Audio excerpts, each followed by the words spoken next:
going trend is um, no creativity, just kind of minimalist,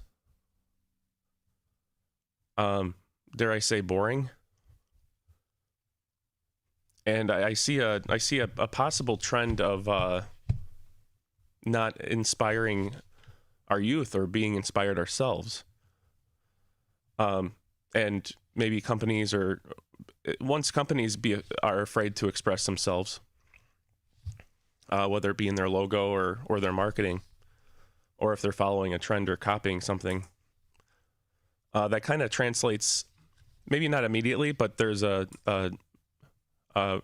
reverb effect into culture and society, to where children see that and they kind of believe that there's guardrails. There's guardrails to where, well, I can't push the glass ceiling too much, because then it'll be viewed as too out in left field or out in right field. So we have to be careful to where we still inspire creativity and have that moment to where a child comes up onto a business or onto a piece of art or anything, whether it be put out by an individual or a business. And they say, there's that wow moment to where they look up, or they're like, I call it the wow. And then they ask themselves how. I like that, kind of like a children's museum, like the JFK Health World Center, which I actually started the Facebook for. Kelly, if you look up JFK Health World, it was a Health World museum out in Barrington that we took field trips to. And we just had a doctor's appointment for a scheduled doctor's appointment for one of my kids. And I saw a moment to where one of my children was looking at something on the wall, and it was a cool, like one of those Amazon purchases, those wall things that are interactive. And I'm like, we don't do this anymore. Yeah, you can do an Amazon purchase, but we don't really do that as a society, to where there's like larger than life. We have a handful of museums that are like that, but I'd like to see more of that, and encourage creativity. But diving back into that, so you can see the logos kind of transform from creativity, and that kind of shows like not just a culture change, or like when the business started, and then once a boardroom gets a hold of it, and they're like, well, we have to change this because it's a going trend. This is how we were building McDonald's. McDonald's had the creativity back in the day with the French fries on the roof, the larger than life play place at the majority of their locations, and characters that were fun, non-apologetic characters that were just that kind of inspired creativity. And now we have the McDonald's below, to where it's kind of a modern-esque feel.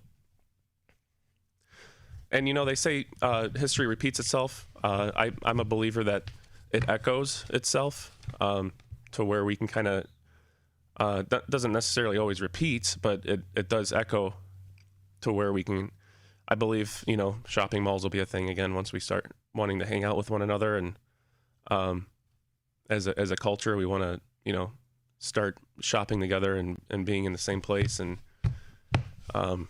there's a good book about shopping malls called Meet Me by the Fountain,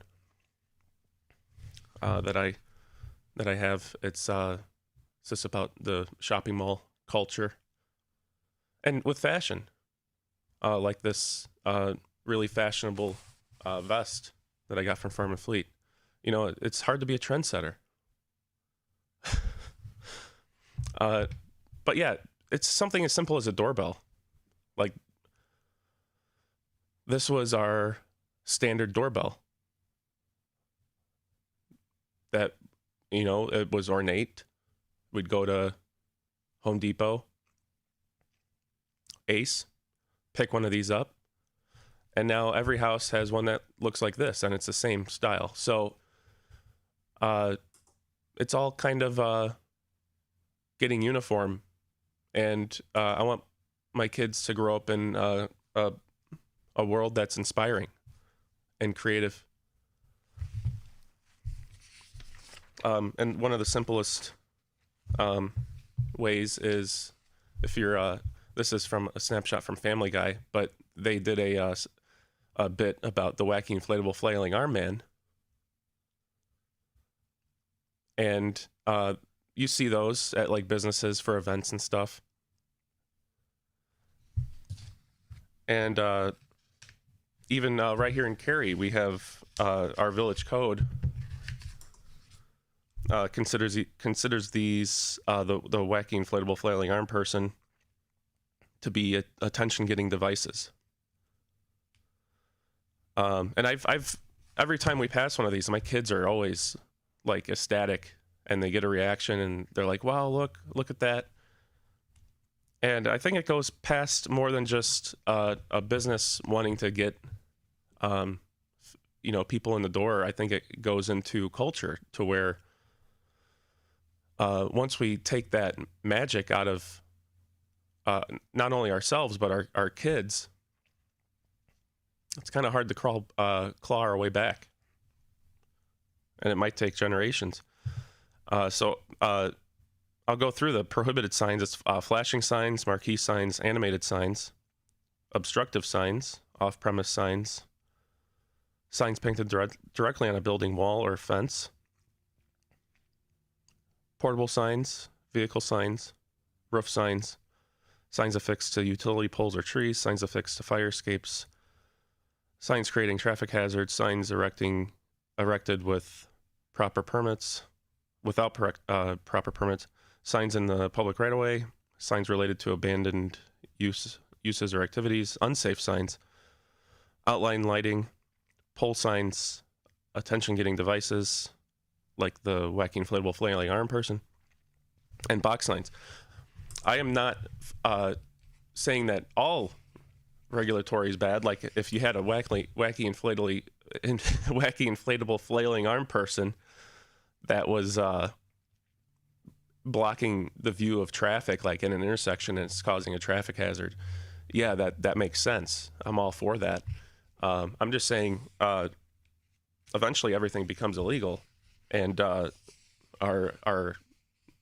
up and coming generation suffers as a result of it. Kind of, for instance, like this famous neon sign in Chicago.